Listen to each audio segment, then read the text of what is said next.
Okay, so here we have my personal bike that I am actually getting ready to put it up for sale. The only reason I'm thinking about even considering to sell this bike is I'm thinking about going to a Generation 3 model. And from what I've heard, a lot of people have told me I'm nuts and to keep the Generation 2, but I guess I'm a glutton for punishment, so I'm going to go ahead and give it a shot and try to at least upgrade to the Gen 3. If I don't like it, then I'll always go back to a Gen 2. I have been riding motors. I'm actually almost 51 years old, and I've been riding motorcycles since I was 4 years old. Started out on a Weisinger 50, and I've been riding motorcycles my entire life. Raced motocross, street bikes. I've sold tons and tons of bikes over the years. I used to be in the motorcycle business back in the day, but have not been so in many, many years. And of all the bikes that I have ever ridden in my entire career, it doesn't matter what it is, the Hayabusa has always been my absolute hands down favorite bike of all time. There's in my opinion, there's nothing else like it. I've ridden the ZX14s, I've ridden, the BMW, whatever sport bikes out. There's a lot of Ducatis and things that, I guess on paper could be technically slightly faster, but overall for comfort and just ease of ergonomics and reliability and sturdiness and throwing a passenger on the back, there's nothing comes close to this bike. So when I bought this bike, I looked for many, many years. I used to have a 2013 before this that was all black with the gray accents, and I loved that bike, but I just wanted to upgrade to a different color scheme, and I looked for almost 2 years when I found this bike. This bike came out of California, and I picked it up from a 68-year-old original owner, a very, very nice gentleman that had an entire box of parts that went with it. And I bought the bike and brought it back here to Arizona, and I completely tore this bike apart all the way down to the frame and just started doing my little accents to it. Like, this is just kind of what I do. To the naked eye, probably just looks like a slightly tricked out bike that's got a few things done to it. This bike has so much work done to it, it'll just blow your mind. Lots and lots and lots of little things that most people would never even think of to do on a bike. But, I'm in the customization business. That's what I do for a living. I customize high-end golf carts and gem cars for a living, and it's just kind of what I do. Everything I drive is tricked out and customized in some way. So I will just kind of start from the beginning and go from there. So when I bought the bike, it was just the factory white on black, and I began the customization process. I tore the wheels off and had our painter shoot these in the Hayabusa. This is not just black on white. This is the Hayabusa black on white. And you can see the pearl in the paint. If you look real carefully, you'll see the pearl sparkles in there. It's the exact same as the pearl and sparkles that are on the bike. If you look really carefully in the paint, it's really hard to see here, but you see the pearl, little blue kind of sparkles in the paint. This is the actual Hayabusa paint that's done on the wheels and tires. And I did this to kind of emulate that black machine look, but I just did it in white because I think it looks badass, and I've never seen another bike that has wheels like this, and I like to be different, so that's why they're like that. I put brand new, and I don't put anything up for sale because it needs things to be replaced or fixed or upgraded. When I put something up for sale, it's ready to go, and that's the same case with this. You can still see the nipples on the tires here. These literally have less than 50 miles on them. I just put these on, brand new front and back. I upgraded to a wider 200 in the rear, so it's a 250 in the rear, and then obviously the 120/70/17 up front. I did the Yoshi carbon fiber RS, I believe they're the RS3s, carbon fiber tips, and had the ECU sent off to Moore Mafia in South Carolina and had them flash it to this exact bike with this exact specs that this has. And my God, it is just night and day. This thing absolutely freaking flies. It's one of the fastest bikes I've ever ridden in my entire life. If you look really carefully at the bike, you'll notice every bolt on the bike is black. Black bolt, black bolt, black bolt, black bolt. Everything on it's blacked out. Black levers, black foot pegs, black sets. Everything is powder coated black. If it didn't come factory black, then I upgraded it to black.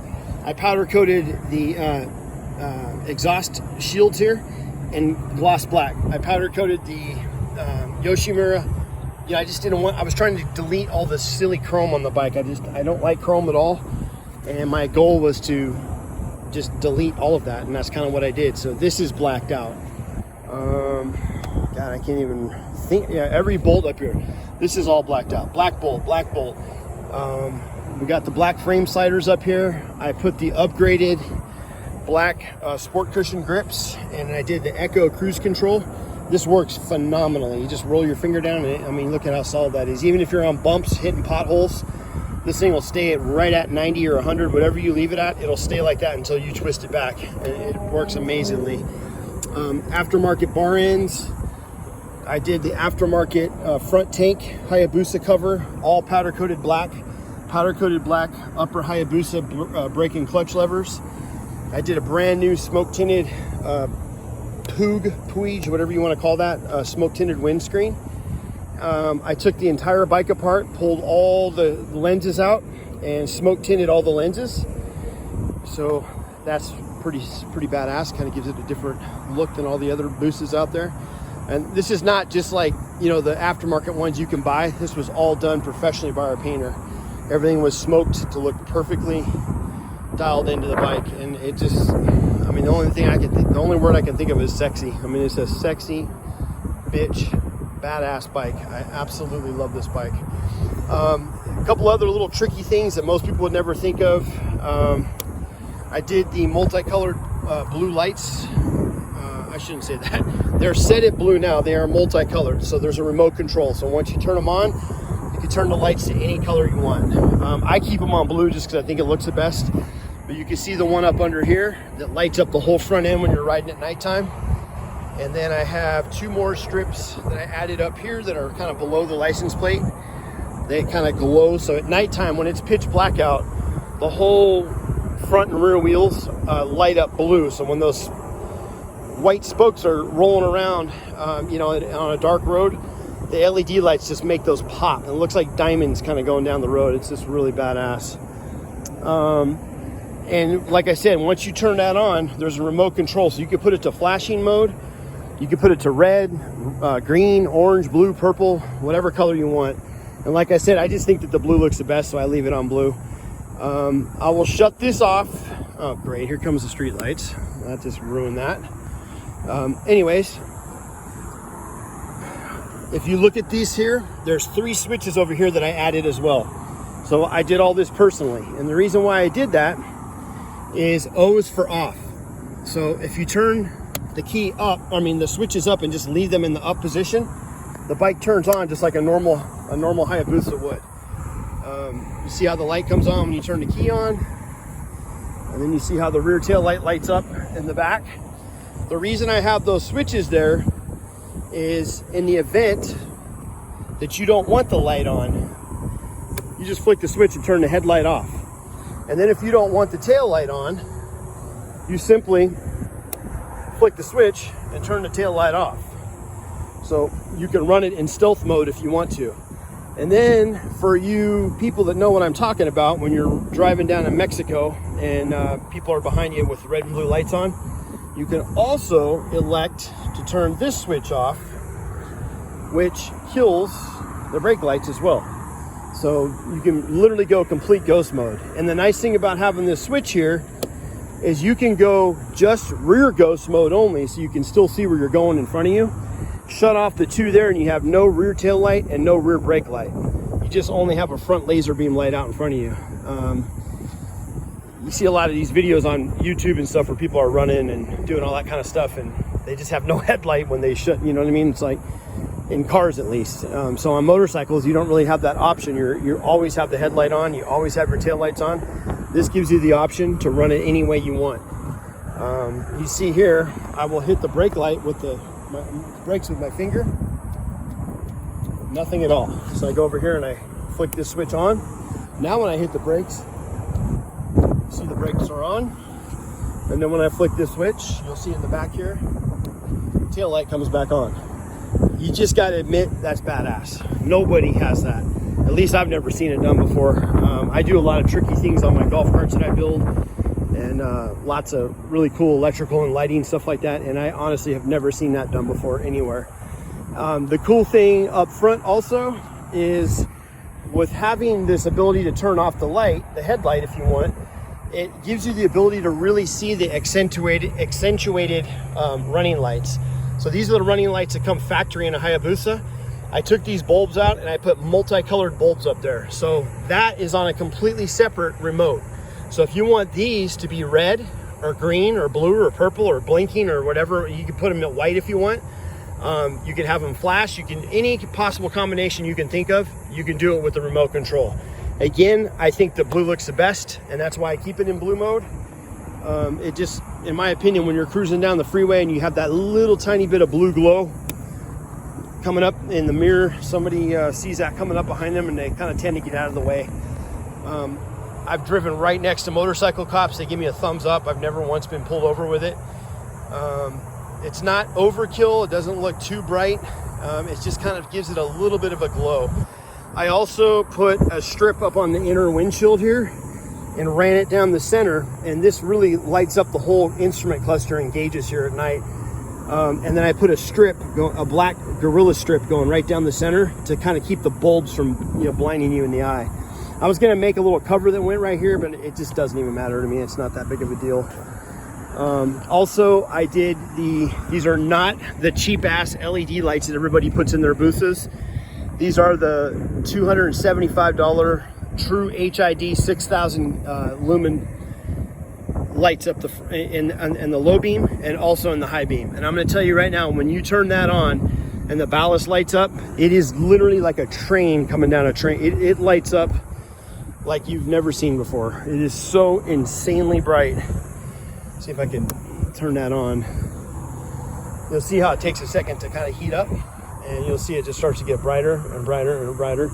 And now you'll notice that the light is face down towards the ground. Obviously it's because it's on a rear stand, so the bike is jacked up in the air right now. But when you turn on the high beam, you'll see how it slowly starts to kind of heat up, and the next thing you know, that whole front end will be lit up. And it's a gradual, it gradually gets brighter. It doesn't just instantly get bright, so you can't really use the flicking mode, which I've never done in my life anyways. I think that's kind of silly to have that, but it'll slowly get bright. It's full bright now, but you'll see what I'm talking about, how bright that is. It puts out some light, I'll tell you that right now. So when you turn off the high beam, you'll see when I do that real quickly, light, you know, drops that down, and then you could turn this off, drop that down. So I will go ahead and give it a little start just to show everybody. And again, when I had this thing dialed in by Moore Mafia, when I first bought the bike, it kind of had a burble to it. It was like blah, blah, blah, blah, blah, blah, blah, blah, blah, blah. And a lot of Hayabusas, you'll notice they have that kind of burble to them. Once I had that Moore Mafia tune done, and then I blocked off the overflow air valves, which they recommend, it just, I mean, this thing is like Cadillac smooth. So when you're driving 70, 80, it just on power all the way, and when you let off, it's off power all the way, and it's a perfect deceleration. It doesn't chug or spit or backfire or cough or sputter like a lot of the bikes do. And you'll see what I mean about how responsive this is. Just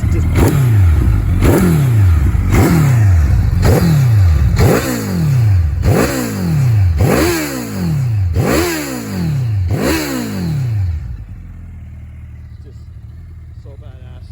Absolutely freaking, I can't even believe I'm even thinking of selling this thing. I must have something wrong in my brain. But anyways, there's probably a few other things I'm forgetting. Brand new oil, brand new filter, all synthetic.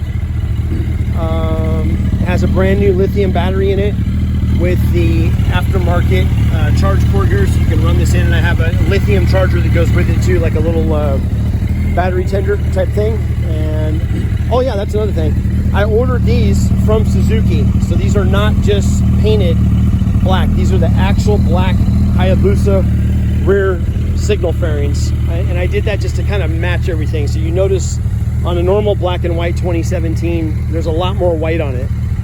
I custom made these side tank covers I did that in black gloss wrap to kind of match the sides of the bike, and that gives just a perfect flare. I think it looks really good. The red R matches the red on the Yoshimura pipe, matches the red on the off switch here, and the red on the Brembo lettering down here, and then the red Hayabusa on both sides.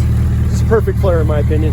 So I know this video is long, and I don't mean to keep going on and on about it, but the more I look at it, the more I'm kind of noticing little things. I do have the rear seat that goes with it. The rear seat pillion, I don't think it's ever even been sat on. And I also have a $600 custom seat that is all done in black with white lettering, and it has a white strip that goes down the middle. I had my upholstery guy make that, and I put it on the bike, and I just didn't like it. I didn't like how it felt on my butt when I was sitting on it. Thought it looked a little gaudy. It was, you know, a little overkill in my opinion, and I just took it off and stuck it back in the box. So $600 seat will go with the bike too if somebody wants it. I also ordered these logos direct from Suzuki. These are the true factory S in black. It has the Hayabusa logo up here. All, like I said earlier, all black. Everything on it is black. All the body bolts are black. You won't see any chrome bolts on this bike anywhere. I blacked out every single bolt on the entire bike.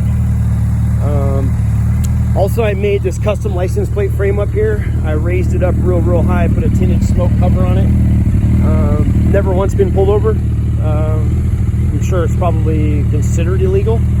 I do have the factory, you know, the brand new Arizona plate that comes with it. I mean, I shouldn't say that's my plate, but it is fully registered, fully insured, all that kind of stuff. I have the old plate still on it, but it is still current from California. And I'm trying to think what else. Yeah, the ram mount. I'm probably going to keep this because I'm sure I'm going to get another bike after this one. But the foam fault that goes in here, and it just fits absolutely perfectly. 5,000 miles, right at 5,000. And God, I'm trying to think. I know there's more stuff. I just can't remember really what else there is now that I think about it. Also, I put brand new pads when I had the wheels apart. I put brand new pads on it. Cleaned the chain, everything on. I mean, you will not find a better running, stronger, better maintained bike anywhere on planet Earth. I'm not that guy that'll have you drive all the way out and be like, oh, I forgot to tell you it's got a salvage title, or it's been flipped over backwards and it's missing, you know, this and that. There is a tiny imperfection on it. It's kind of like right there. Not even sure what it's from. And a tiny little mark right there. Like a tiny mark on the edge. Other than that, the thing is absolutely mint condition. There's not a flaw on this bike aside from those two little micro things. And I'm a picky guy, and I don't even notice it. So it's kind of give you an idea of how minor it really is. So I'll take it off the stand just to kind of show people. Give me just 2 seconds here.